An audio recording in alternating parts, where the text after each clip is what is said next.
Hey folks, welcome back to another informational video with yours truly, Sam Healey, and today we're going to be doing our third series in the series of Return to Hoth, the expansion box that just came out for Imperial Assault. And today we're taking a look at the Rebel troopers that come inside this box. So let's take a look, and we'll come back in just a few moments.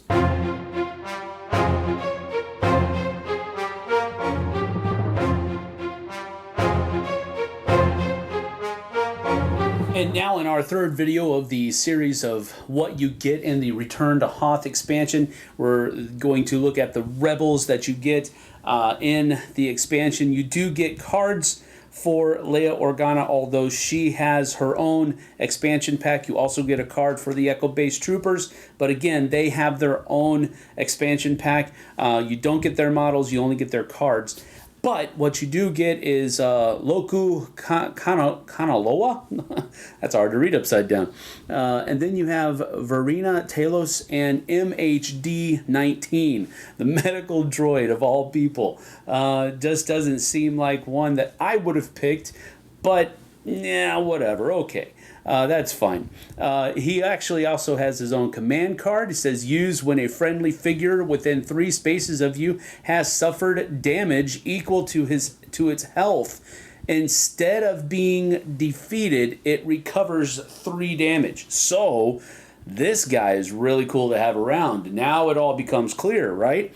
You can use an action for medical loadout. Or an adjacent friendly figure recovers 3 damage.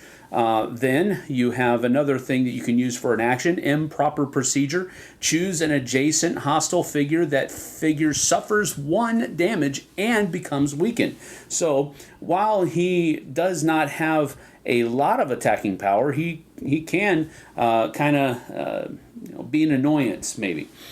He's pretty cheap to put in there. He does have 7 health and 4 speed, and he's rolling blue and a yellow for attack, so that's not bad at all.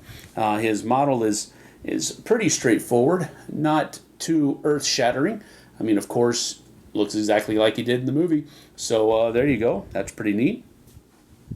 Verina Talos here has a better model, I think. She has a pretty cool action pose there where she's firing. She's got that blade in her offhand. So really cool. A lot of movement in the figure's clothing and all that kind of stuff. So those are the kind of poses that I really enjoy. Now she gets on defense rolls, she gets +1 surge negation. She also has surge with a +2 damage, and then surge with a pierce 1. So that's cool. She can use an action to perform this close quarters ability, perform an attack targeting an adjacent hostile figure using that figure's attack type and attack pool. So that's pretty nasty in and of itself. She can use her opponent's abilities against them. Here, she also has Fighting Knife. If she rolls a surge after this attack resolves, perform an additional melee attack using 1 red die. Apply +1 damage to that attack result, and then you can do that limited one time per turn. She's 8 to get out, 11 health, 4 speed, and then she has a blue and a green ranged attack. Here, Loku Kanaloa. Again, one of those cool battle poses where there's a lot of movement in the clothing, and he is a Mon Calamari. He gets +2 accuracy all the time. He's a sniper, basically, and he has +1 damage on stuns and pierce 1 on stuns. You can use 2 actions to set your sights. Perform an attack, period. Figures do not block line of sight for this attack. Apply +2 accuracy to the attack. So that's a +4 accuracy if he's doing that set your sights thing. Also, he has Mon Cala Special Forces.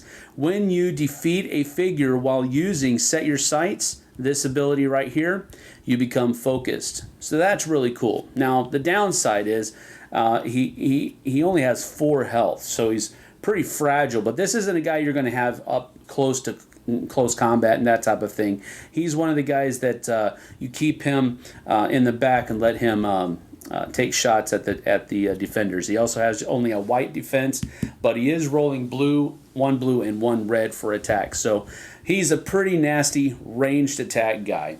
He also has his own little card here where you can perform 2 actions. You and a friendly figure within 3 spaces may each perform an attack targeting the same figure. Figures do not block line of sight for this attack. So this is a cool thing, coordinated attack, where he and another person that is within 3 spaces can attack the same thing together. So that's really cool. And then I forgot to mention Master Operative, Verena Talos' card.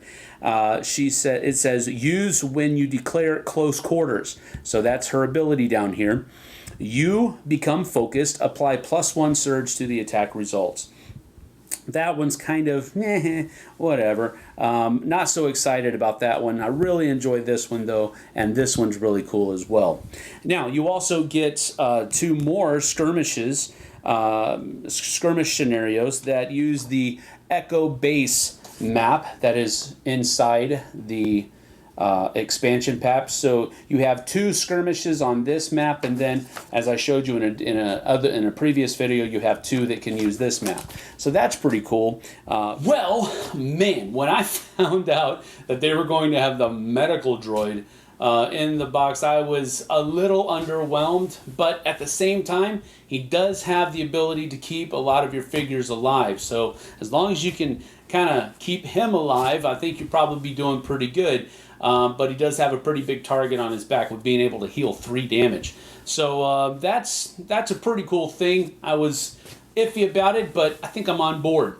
The Mon Calamari Sniper. Wow, that was a cool idea. I like every once in a while having those characters that can kind of stay back and shoot into the foray. Not a frontline trooper, you know. In fantasy battles, it's like, you know, your archer or your mage that kind of stands back a little bit. I like this about that guy. He only has 4 hit points, man. If you breathe on him the wrong way, he's going to die. But if he's back at a distance, toom, toom, toom, that's pretty cool. I like that a lot. And then Verena Talos, the brawler, the person who's going to use your own abilities against you. That's a really cool idea as well. So a lot of cool things in this. And as far as the rebel forces are concerned, you get a lot of cool additions to that side. So very cool ideas here that are being fleshed out for Imperial Assault. Really like it. And that's our 3rd video for this series. Our 4th is going to be focusing on the campaign side of it. We'll come back to that a little bit later. So tune in, look out for that, and tune in when it comes up. We'll see you on the flip side, folks.